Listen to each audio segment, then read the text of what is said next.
नमस्कार, ईटीवी भारत में आपका स्वागत है और आपके साथ हूं मैं सौरभ दुबे। यूक्रेन और रूस के बीच का विवाद लगातार गहराता जा रहा है। यूक्रेन की स्थिति लगातार भयावह बनी हुई है। आए दिन खबरों में ऐसी खबरें आती है जो लगातार दिल दहला देने वाली है।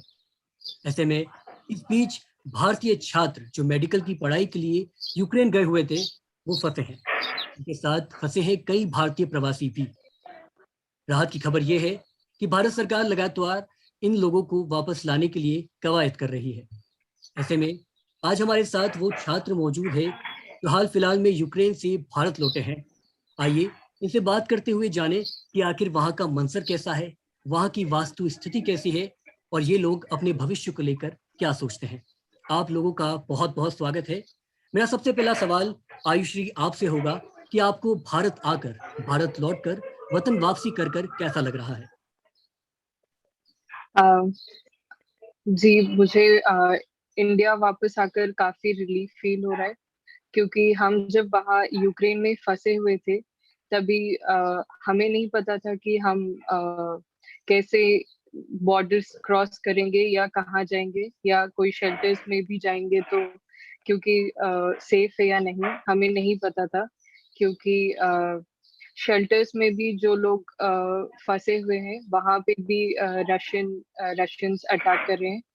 तो इंडिया के काफी रिलीफ फील हो रहा है, अभी सेफ फील हो रहा है। आयुश्री, आप बता रही है कि वहाँ कैसी स्थिति थी, वहाँ क्या कंडीशन थी, किस किस सिनेरियो में जी आप लोग वो सब फेस कर रहे थे। मैं ये जानना चाहता हूँ जी। कि आप खुद बताइए कि वहाँ क्या कंडीशन आपको देखने को मिली।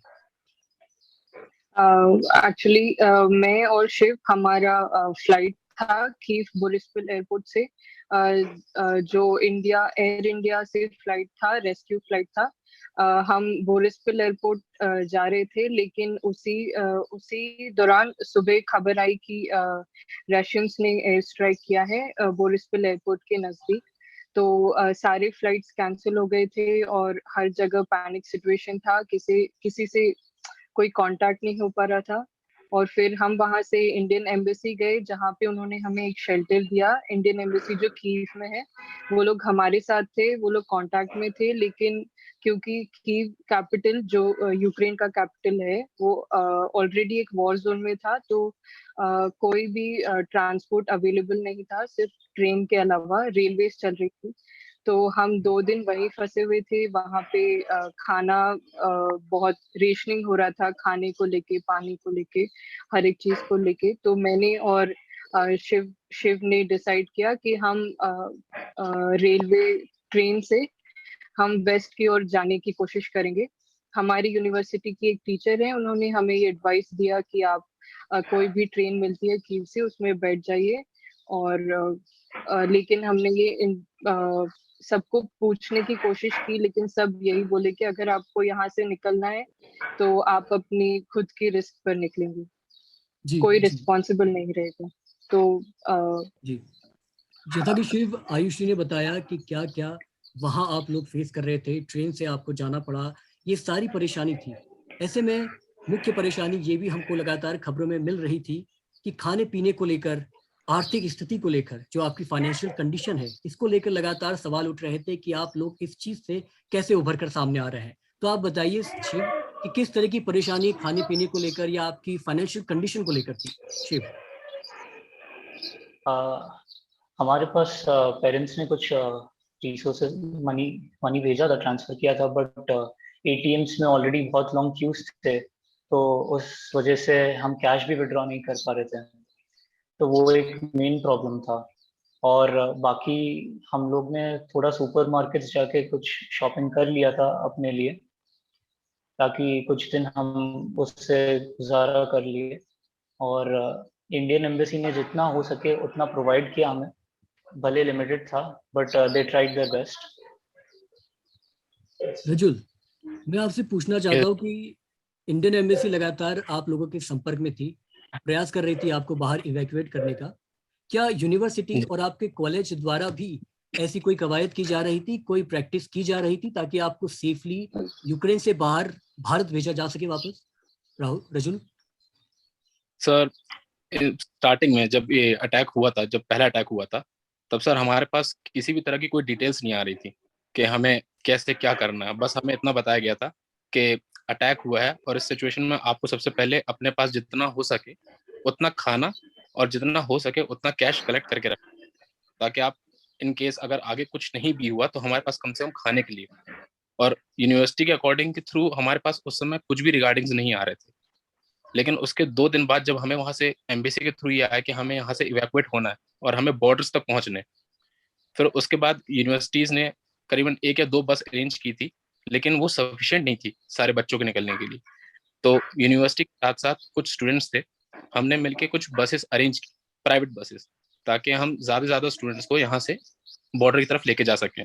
क्योंकि लास्ट के जब अटैक के 2 दिन बाद जहां हम रहते हैं टर्नोपल सिटी में, वहां पे ऑलरेडी रेड अलर्ट घोषित कर दिया गया था कि वहां पे एयर स्ट्राइक्स हो सकती हैं। बट बहुत अच्छी बात है, वहां अभी तक कुछ नहीं हुआ और वहां सेफ थे। लेकिन डर बहुत था हमें, खास करके रात के टाइम पे, क्योंकि हर रात में 11 बजे के बाद वहां पे अलार्म सिग्नल्स बजते थे। फिर हमें वहां से भाग के बंकर्स में जाना पड़ता था। तो हम दोस्तों ने, कुछ फ्रेंड्स ने, सबने मिल के कुछ बसेस अरेंज किए और फिर हम वहां से रोमानिया बॉर्डर की तरफ हम लोग वहां पे प्रोसीड किया हमने। तो यूनिवर्सिटीज ने हेल्प की, लेकिन सर बहुत लास्ट में, एट लास्ट पॉइंट, और तब सिचुएशन बहुत हेक्टिक हो चुकी थी। श्रद्धा, मुझे ये बताइए कि आप लगातार इंडियन एम्बेसी, भारतीय एम्बेसी से लगातार यूक्रेन में फंसा हर छात्र संपर्क करने का प्रयास कर रहा था। लगातार खबरें ये भी सामने आ रही थी कि कुछ इलाके ऐसे भी है यूक्रेन में जहां वो लगातार एम्बेसी से संपर्क करने का प्रयास तो कर रहे हैं, लेकिन उनकी तरफ से कोई जवाब नहीं आ रहा, कोई कॉल नहीं उठाया जा रहा, कई सारी ऐसी परेशानी थी। तो क्या जहां आप मौजूद थी श्रद्धा, वहां भी ये सब परेशानी आपको देखने को मिल रही थी? हम लोग जब जाने भी वाले थे, हम जा रहे थे पोलैंड बॉर्डर। हमें तब बताया गया था कि शेनी मेदिका इज द ओनली बॉर्डर जो पेडिस्ट्रियन थ्रू हम जा सकते हैं। एक था तब जब खारकोव वाला, वो सिर्फ उनके लिए था जो लोग, जिनकी पर्सनल खुद की बस या अपनी खुद की बस भी क्या कार, खुद के व्हीकल्स हो, उनके लिए। हमने एम्बेसी, जब हम पोलैंड बॉर्डर तक हम पहुंचे, एम्बेसी का ना कॉल लग रहा है ना कुछ हमारी उनसे बात हो पा रही है। एम्बेसी से बस अचानक, पहले एम्बेसी ने बोला कि एडवाइजरी आई थी कि पोलैंड से भी आप क्रॉस कर सकते हैं। तो फिर बीच में वहां एडवाइजरी तो नहीं आई थी, पर लोगों से ये सुनने में आ रहा था कि पोलैंड से इंडियन स्टूडेंट्स का क्रॉस करना बंद हो चुका है अभी के लिए, थोड़ी देर के लिए।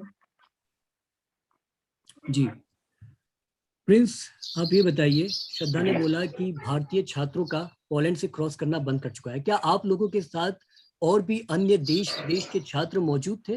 और अगर वो मौजूद थे तो उनके एम्बेसी द्वारा, उनके देश की एम्बेसी द्वारा क्या काम किए जा रहे थे जो भारतीय एम्बेसी नहीं कर पा रही थी?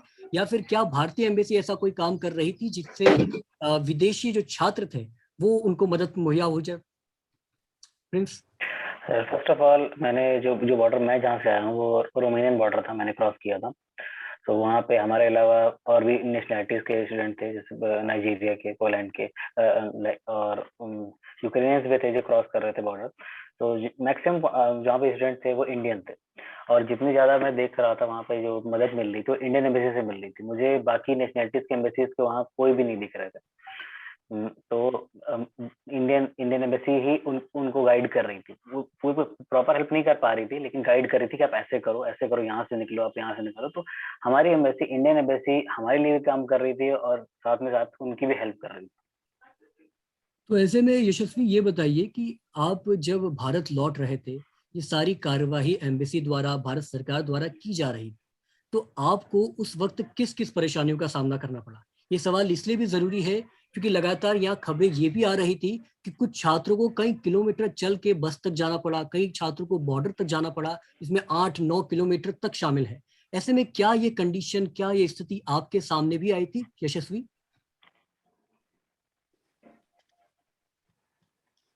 जी सर, हमारे सामने भी आई थी। हमें भी कम से कम 15 किलोमीटर के आसपास चलना पड़ा था।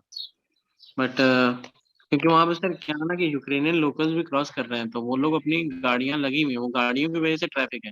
वो मतलब कोई जान के नहीं ऐसा कर रहा था, वो ट्रैफिक ही इतना लंबा गाड़ियां हैं, तो बस तो पार हो नहीं सकती ना, हम बॉर्डर तक जा सकते हैं, तो हमें चलना पड़ रहा था उतर के। तो सर अब निकलना है, तो फिर हम ये सोच चुके थे कि अब हमें चलना तो पड़ेगा, तो इसलिए हम चल रहे थे आराम से।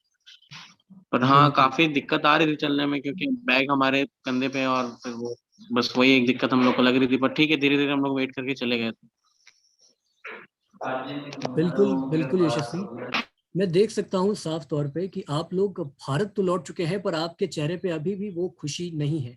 क्या अभी भी आपके कई दोस्त यूक्रेन में फंसे हुए हैं? कोई अभी भी वहां परेशान है? आयुश्री? जी, मेरे काफी दोस्त हैं जो ओडेसा और खार्किव से हैं, जो एकदम रशियन बॉर्डर से लगकर हैं।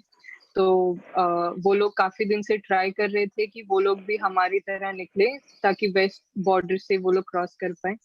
लेकिन उन्हें यही एडवाइसरी दी जा रही थी कि आप अपने शेल्टर से ना निकलें, क्योंकि हम अभी 2 दिन से जो सुन रहे हैं कि 2 स्टूडेंट्स की डेथ हो चुकी है, क्योंकि वो लोग शायद बाहर निकले थे। तो वो लोग अनसेफ फील कर रहे थे कि हम बाहर जाएंगे तो पता नहीं कुछ हो सकता है। लेकिन वो लोग फाइनली अभी निकलने की कोशिश कर रहे हैं। Also Indian embassy is arranging some transport कि वो रशियन बॉर्डर से भी क्रॉस कर सके। तो आयुश्री, आपकी उनपे कॉल से बात होती है? आप किस माध्यम से उनसे बात कर पा रही हैं अभी फिलहाल?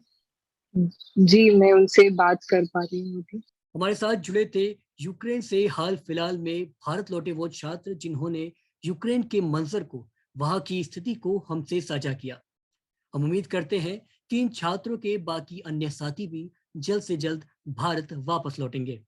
हमारे साथ जुड़ने के लिए आप लोगों का बहुत बहुत शुक्रिया। धन्यवाद।